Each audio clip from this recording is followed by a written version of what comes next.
LCM HCF के ऐसे प्रश्न जो होते होंगे जो युग्म से आधारित होंगे, युग्मों की कितनी संख्या होती है अगर ऐसे निकालना होता है तो थोड़ा सा क्या होता है, वहां पर लोग कंफ्यूज कर जाते हैं। आइए इन प्रश्नों को सॉल्व करने का 1 से 2 प्रश्न हम यहां पर देखेंगे सॉल्व करने के लिए, और एक क्वेश्चन जो है आपके लिए छोड़ेंगे बनाने के लिए, तो आप बना के उसका आंसर जरूर करेंगे। चलिए ठीक है, अंत तक वीडियो को जरूर देखिएगा। तो दो संख्याओं का एचसीएफ जो दिया हुआ है 27 है, यानी कि आप यहां लिखेंगे कि एचसीएफ जो होता है, यहां पर दो संख्याओं का एचसीएफ 27 है और उनका योगफल जो दिया हुआ है वो 216 है। यानी योगफल का मतलब हो गया कि दो संख्याएं हम मान लेते हैं क्या होंगी, x और y होंगी, ठीक है। और ये x y कैसी संख्याएं होती है, सहअभाज्य।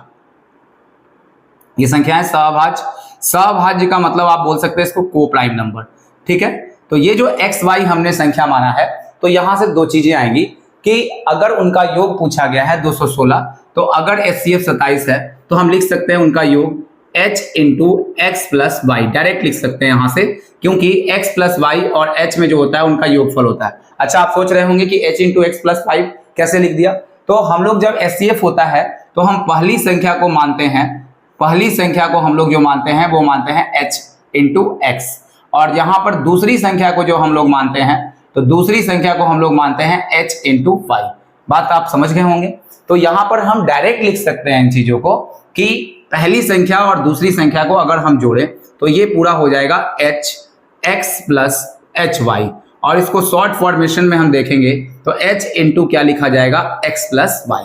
तो अगर आपको जब भी ये बात बोला जाए कि दो संख्याओं का योगफल जो दिया हुआ है वो दिया हुआ है, कुछ भी यहां पर दे रखा होगा, इसका मतलब कि x प्लस वाई को प्राइम नंबर्स हैं और इसको s से गुना कर देना है, यानी कि एचसीएफ से गुना कर देना है, सिंपल सा बात। तो जैसे ही हमको यहाँ पर एक बात बोला गया, तो हमारे पास जो दो संख्याओं का एचसीएफ 27 है और उनका योग जैसे ही बोला 216, तो हम दिमाग लगा लिए कि h into x plus y का मान कितना होगा, तो होगा वो 216। ठीक है, यहां तक आप बात पूरा समझ गए होंगे। अब देखिए h का मान यानी कि एचसीएफ जो है वो 27 है, तो 27 इंटू कितना हो जाएगा, x प्लस वाई, और इसका मान हो जाएगा 216। हम जब इसको काटेंगे तो यहां पर जो होगा ये 8 बार में कैंसिल आउट हो जाएगा, तो एक यहां पर आपके पास जो बचा x प्लस वाई का मान 8 बच गया, ठीक है। अब इसमें कितने जोड़े संभव है, तो आप शुरू करेंगे स्टार्टिंग से 1 से, तो आसान रहेगा आपके लिए। तो देखिए कितनी पॉसिबिलिटी अगर जोड़ के हम देखें कि 8 आ रहा है, तो हम सबसे पहले लेंगे 1, और 1 में जब 7 जोड़ेंगे तो बना रहा है वो कितना, 8, ध्यान देना है। अगला नंबर अगर हम लेंगे 2 और फिर कितना लेंगे, 6, ठीक है, 2 और 6 भी ले लेंगे। नेक्स्ट है, अगर हमको यहां पर लिखना होगा कि 3 अगर यहां पर लेंगे तो यहां पर लेना पड़ेगा 5, और यहां पर जब 4 लेंगे तो यहां पर 4। अब देखिए ऑप्शन में भी 4 है, और आप हो सकता है कि इसका गलत आंसर लगा के भी चले आए, 4 आंसर लगा दें, लेकिन जो ये संख्या होना चाहिए वो को प्राइम नंबर्स होने चाहिए, ध्यान रखना है आपको। तो को प्राइम नंबर्स का मतलब होता है कि जैसे 2 और 6, इस बात को समझेंगे, क्या 2 और 6 को प्राइम नंबर्स हैं, तो बिल्कुल नहीं है, क्योंकि इन दोनों में जो कॉमन है वो कितना है, 2 है। यानी एचसीएफ को प्राइम नंबर का कितना बनना चाहिए, 1, यानी को प्राइम नंबर्स हैं तो उनका एचसीएफ 1 बनना चाहिए। तो आप देखेंगे कि इनमें एचसीएफ 1 नहीं बन रहा है और इसमें भी एचसीएफ 1 नहीं बन रहा है, कोई भी संख्या रिपीट नहीं होगा, मतलब कि अगर एक साथ ले लिए तो 7 एक फिर से नहीं ले सकता है। तो इसका मतलब कि एक जो को प्राइम नंबर 1 और 7 में आप कॉमन ढूंढेंगे तो 1 आएगा, और 3 और 5 में कॉमन ढूंढेंगे तो भी 1 आएगा। यानी कौन सी संख्या हो गई, 1 और ये 2। तो ऐसे कितने युग्म जो होंगे वो पॉसिबल होंगे, तो 2 युग्म पॉसिबल होंगे। आपने थोड़ी सी बात समझी होगी। दूसरे प्रश्न से हम आपको दिखाते हैं और कितना अच्छे तरीके से इसको किया जाता है। एक बात आपको याद रख लेना है यहाँ पर कि दो संख्याओं का अगर एचसीएफ दिया हुआ है और उनका योगफल दिया हुआ है तो h into x plus y होता है। इस बात को आप याद रखेंगे। चलिए ठीक है, आगे हम लोग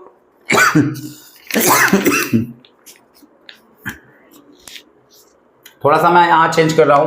दो संख्याओं का एचसीएफ जो है वो मैं लिख रहा हूं यहां 84, ठीक है, और उनका योगफल जो दिया हुआ है आपको वो दिया हुआ है दो संख्याओं का यहां पे एचसीएफ दिया हुआ है 12, और यहां पर योगफल जो दिया हुआ है वो आपको दिया है 84, ठीक है, 84 है। तो ऐसी संख्याओं के कितने युग्म पॉसिबल है, ऑप्शन कमोबेश यही रहेगा। चलिए अब इसी में से कोई ऑप्शन आपका आएगा। अब जब आपसे ऐसा क्वेश्चन डायरेक्ट पूछा गया तो आप करेंगे क्या, इसमें ध्यान से देखेंगे इस चीज को। देखिए एक संख्या यहाँ पे है कि दो संख्याओं का HCF 12 है, यानी कि HCF 12 है, और जैसे ही इन्होंने बोला कि इन दोनों का योग जो है वो 84 है, तो योग जैसे ही बोलेगा h into x plus y, आपको डायरेक्ट याद रखना है, यानी कि h into x plus y का जो मान होगा वो कितना दिखाएगा आपको, वो दिखाएगा 84। h का मान 12 है, तो 12 इंटू एक्स प्लस वाई बराबर 84। इतना लिखना नहीं है, बस समझाने के लिए इतना लिखना पड़ रहा है। तो x प्लस वाई का जो वैल्यू होगा वो कितना होगा, वो 7 होगा।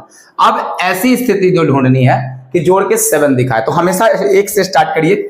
आप कितना कितना को जोड़ेंगे, 1 और 6 को जोड़ेंगे तो भी 7 बनेगा। आप यहां पर 2 लेंगे तो इधर से 5 लेना पड़ेगा तो 7 बनेगा।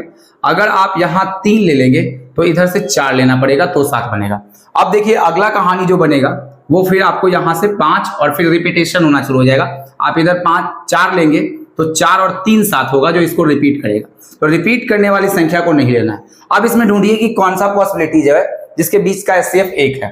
तो 6 और 1 के बीच का HCF 1 है, ठीक है, कोई कॉमन नहीं है। 2 और 5 के बीच का HCF 1 है, 3 और 4 के बीच का HCF 1 है, यानी कि इन सभी के बीच का जो HCF है वो कितना है, 1। तो यानी कि 3 पॉसिबिलिटी जो होंगे इस संख्याओं के, क्योंकि हमने बोला है कि x और y जो है वो कोप्राइम नंबर्स है, तो 3 पॉसिबिलिटी इस संख्या के हुए। एक क्वेश्चन हमारे तरफ से आप बनाएंगे तो आपको इसका आइडिया भी हो जाएगा कि किस तरह से प्रश्नों को सॉल्व भी करना है। तो एक क्वेश्चन आप लिख लेंगे यहाँ पे कि दो संख्याओं का इसको थोड़ा बदल लीजिए और आप एक बार अपने से ट्राई करके इस चीज को देखेंगे और इसका आंसर जो है वो कमेंट में जरूर करिएगा। तो HCF जो दिया हुआ है वो कितना है, 4 दिया हुआ है, और उसके बाद इसके जो है योग जो है वो 36 दिए गए हैं। तो हम आपसे पूछ रहे हैं कि इसके युग्मों की संख्या जो होगी वो कितनी होगी, वो आप हमको कमेंट में इसका आंसर जरूर करेंगे इस प्रश्न का, ठीक है। और हम आपको बताएंगे, क्योंकि मैं इस क्वेश्चन में ऑप्शन नहीं दे रहा हूं, तो आप क्लियरिटी के साथ इसको बना करके और बिल्कुल आंसर कमेंट में जरूर लिखिएगा। चलिए, आपको वीडियो अच्छा लग रहा है, इसी तरह के वीडियो को देखने के लिए हमारे चैनल को लाइक कीजिए, शेयर कीजिए, सब्सक्राइब कीजिए।